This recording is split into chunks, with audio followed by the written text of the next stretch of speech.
This year's Detroit Grand Prix once again featured plenty of beating and banging and not too many overtakes. However, in the final laps of the race, it was a great battle. Some great overtakes that we're going to be remembering and talking about for the rest of the summer. Now, after last year's Detroit Grand Prix, not going to lie, had pretty low expectations coming into this year's race. After all, we saw 5 full course yellows in the 100-minute race last year. Plenty of just, I guess you could call it poor racecraft. There was just a lot of incidents. I was a little bit worried that we were going to be in for the same sort of deal this year. However, while there was still plenty of beating and banging, there weren't as many egregious incidents, I would say. There were still plenty of cars going off in runoff areas. We had some cars getting into the wall in practice, bringing out red flags. There was a number of cars that had to lose their best qualifying lap as a result of bringing out a red flag during practice. But overall, what we're going to be talking about is the end of the race. The final 15 minutes after a full course yellow, the field got all bunched up and we had some great battles to the finish. Now I want to start off by talking about BMW and the weekend that they had, because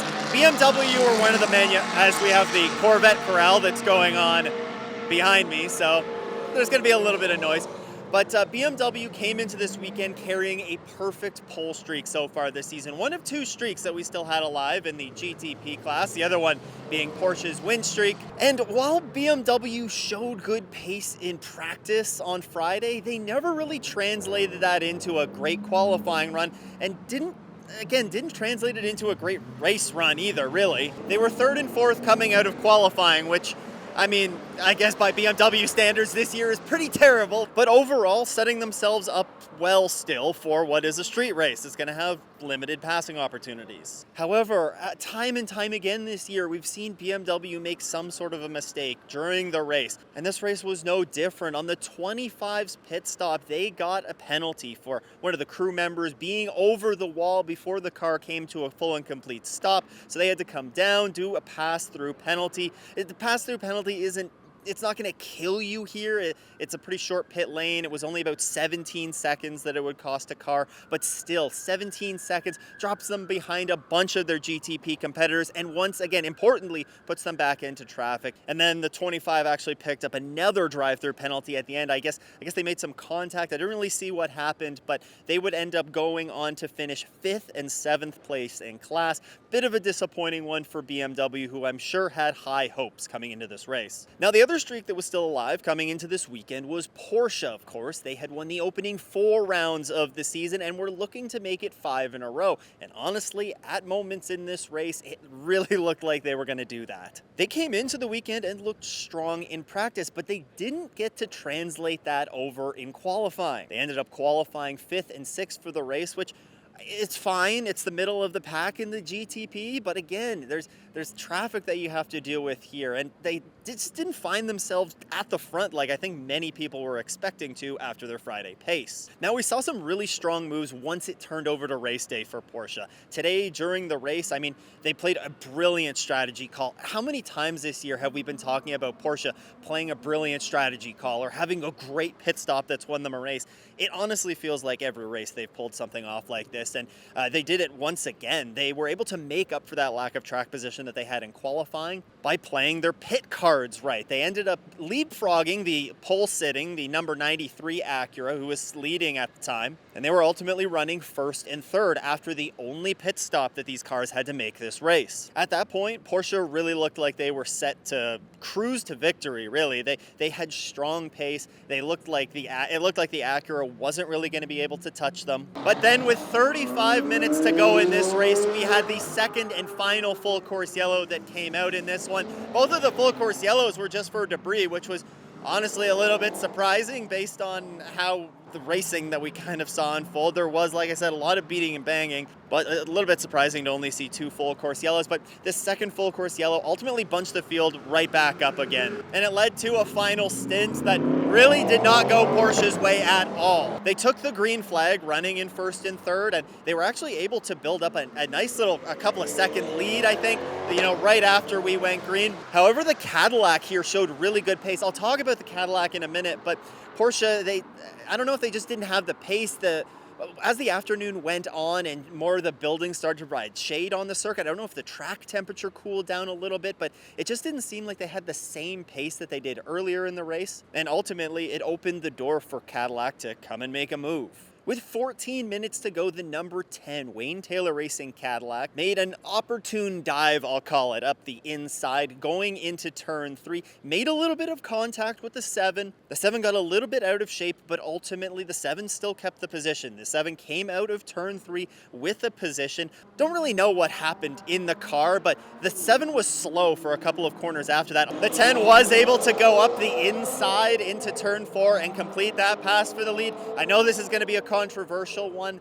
I mean, me looking at this footage, I'm still at the track, so I have seen it, but only a couple of times on my phone. I mean, I think we've seen much worse go uncalled, not only this year, but in past seasons. There was definitely a nudge that unsettled the 7, but I mean, the 7 was kind of cutting the nose off of the 10 going into the corner anyway, something that we saw here in this race last year.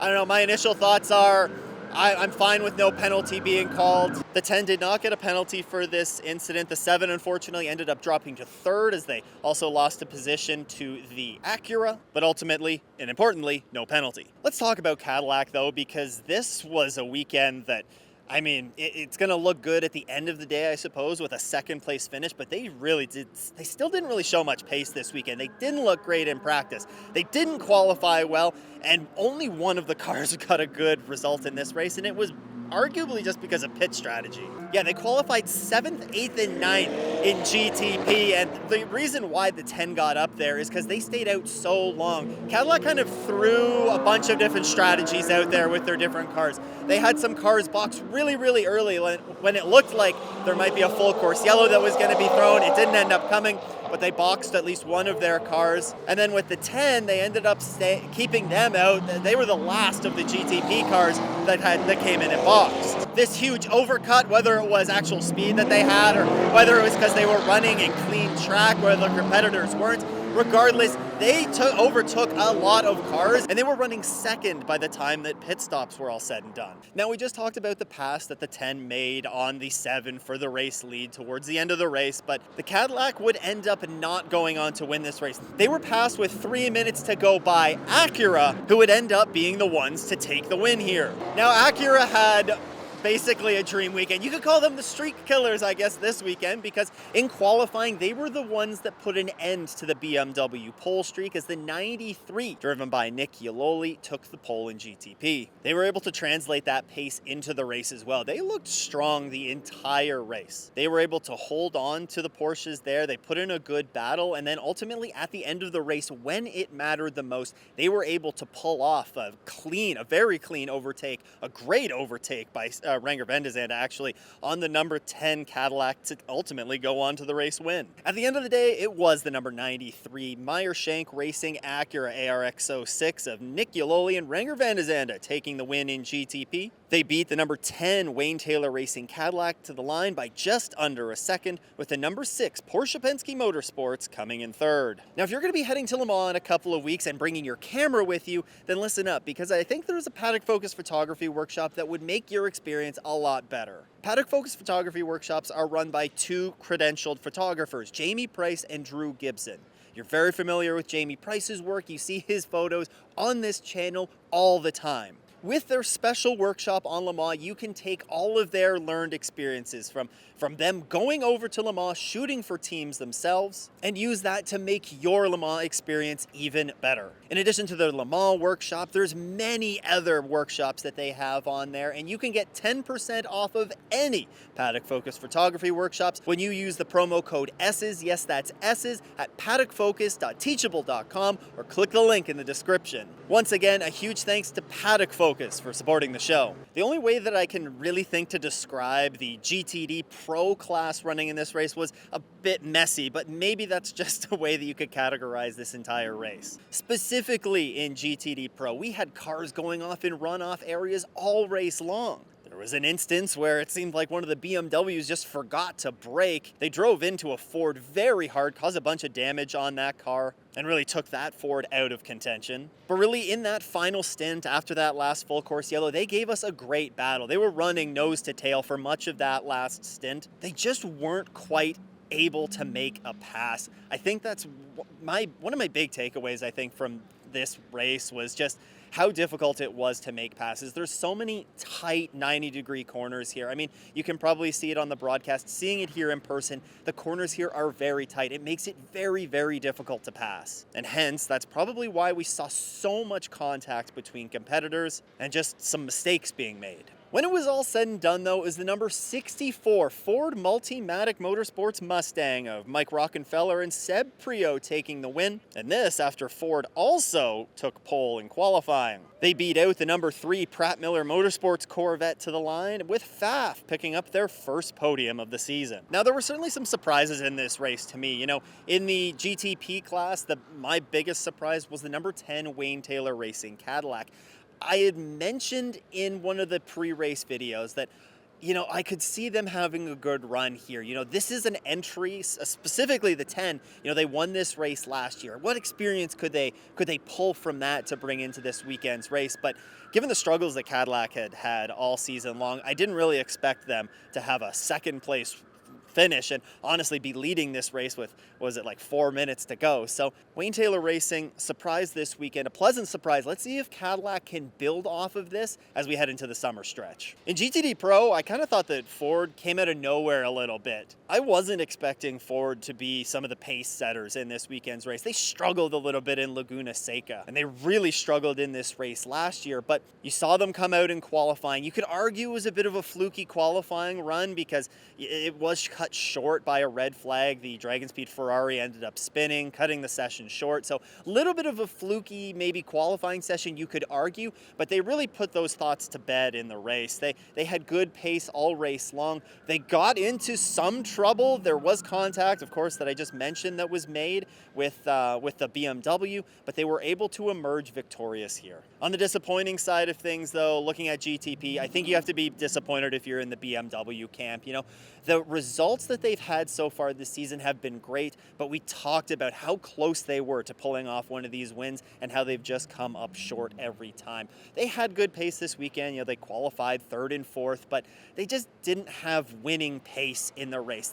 And then in addition to not having the winning pace, there was also the mistake that was made by the 25. They picked up a couple of penalties, and ultimately a 5th and a 7th place finish is, you know, not what they were going to be looking for coming into this race. They're losing points to Porsche in the championship standings. And with the consistency that Porsche's shown, you know, if they're not finishing 1-2, they're finishing 3-4. That's still pretty darn good. So it's just a disappointing weekend, I think, for BMW on the GTP side. On the GTD Pro side, without a doubt, this is an easy one. Corvette. I know that they still walk away from here with a 2nd place finish, but I mean, they looked like they were going to dominate this race after the practices on Friday. Unfortunately, we talked about in qualifying, there was that red flag that cut the session short. I think that if that session doesn't get cut short, I think it's going to be difficult. It's difficult for Corvette to not get pole there. They had really, really good pace, it looked like.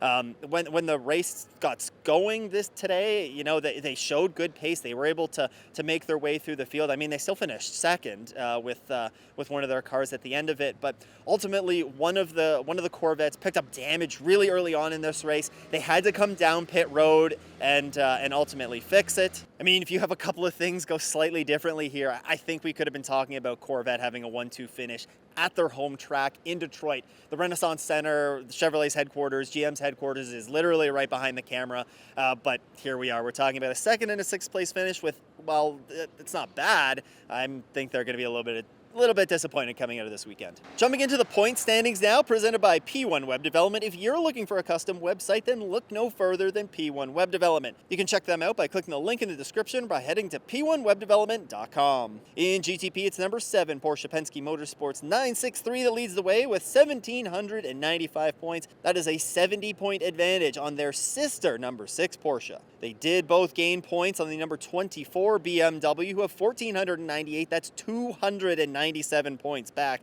That's more than a full race worth of points, really, at the end of the day. And then you have the number 93 Meyershank Racing Acura in fourth, 314 points back. And rounding out the top 5 is the number 10 Wayne Taylor Racing Cadillac, 374 points back. In GTD Pro, it's number 77 AO Racing Porsche that still leads there with 1,318 points. That's a 31-point advantage over the number 3 Corvette. The number 64 Ford Multimatic Motorsports Mustang is 75 points back. The number 81 Dragon Speed is in fourth, and rounding out the top 5, the number 65 Mustang. At the end of the day, I have to say that Detroit did deliver an entertaining race here. The last half an hour after that last full course yellow gave us some great battles in both classes. Leading up until that point, it was a little bit messy. There weren't really many overtakes that were being made. I don't think I'd be calling it a great race if we had stopped it after the first hour and 20 or hour and 15 minutes or so. But the final half hour really delivered. I thought this was a great end to the race, and it was cool to be able to make it out here and experience, Imsa in a street course setting. Now, our next round out at Watkins Glen isn't too far away, but until then, how about you check out this video that I recently made on the history of today's winning team, Meyershank Racing. Huge shout out to all the channel supporters. If you too want to support the show, you can head to patreon.com/offintheS's or click that join button below. Once again, though, thanks for tuning in. I hope everyone has a great race weekend and doesn't go off in the S's.